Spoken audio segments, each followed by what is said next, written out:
Nice soft ground. I hope you can hear me on this, all right? Because I'm at the edge of, it's actually a small stream, but it's called Cold River, right? I'm still in Massachusetts, but I'm in one of the more remote, least populated areas of Massachusetts. And if you notice that I'm kind of looking around here, it's just that it's overcast. I'm up in the mountains, and this isn't the safest place if we get a thunderstorm, i.e. lightning, because you know, lightning tends to be attracted to certain things like stones. And although I'm within the shadow realm of the trees, it's still not a good spot. Now, we know that in the story of Brian, okay, in the book The River, he's going to have to do a self-rescue. He makes a raft, and what he does is he basically rafts the comatose Derek down this river, okay, the Necktie River. It's out of Necktie Lake. And he's going to travel quite a distance to a trading post. Now, in this situation here, he doesn't know what to expect with the river. Now, granted, this river here, some people in the early spring do take kayaks on it, but that's after the fresh snow melt. There's not enough water to actually do anything because it's just too shallow. It's only about 1.5 feet deep, if that. And this is what like whitewater people will call scratchy. Scratchy meaning it's going to scratch the bottom of your boat or your kayak or canoe or whatever you're paddling. This is something that you really, you know, you're not going to go here. Now, the only good thing about this spot is, well, it is good for trout fishing, all right? There's some trout and there's some salmon.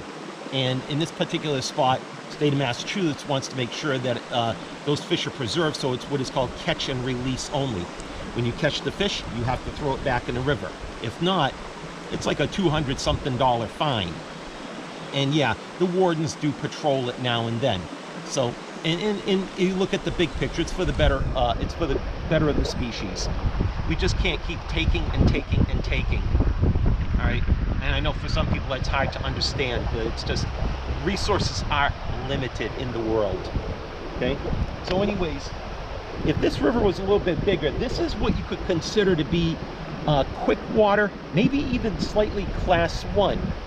Now, whitewater, for purposes of you know recreation, is classified into basically about 6 classes. You have quick water, flat water is just very little current. You have to paddle to keep moving on. You know, quick water, there's enough of a current where you just use the paddle to guide yourself going downstream, either in a raft, a canoe, or a kayak. And then you go up in scale, like class 1. Class 1 is, you know, this is still kind of quick water. Class 1 means waves in the river up to like over a foot. And then it goes to class 2, 3, 4, and 5. And when you reach 5, that is like really, you have to know what you're doing. Basically, class 5 is the rapids are so dangerous that rescue would be basically impossible. Oh, I got some quartz here. Kind of a rock nut. Ooh, no, rose quartz. How about that? Wonder if there's some gold around here. It's giving me an idea. Okay. So this is an example of what you could call, you know, quick water, borderline class 1. It's fast moving. It's not particularly dangerous.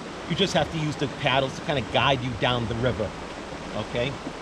And as you can tell, right, you know,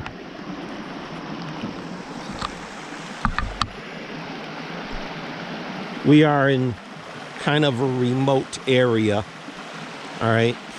Well, I just got a bug in my eye, but that's to be expected. Okay. As you can see, there's no houses. So this is not too dissimilar to what, oh, sorry about that.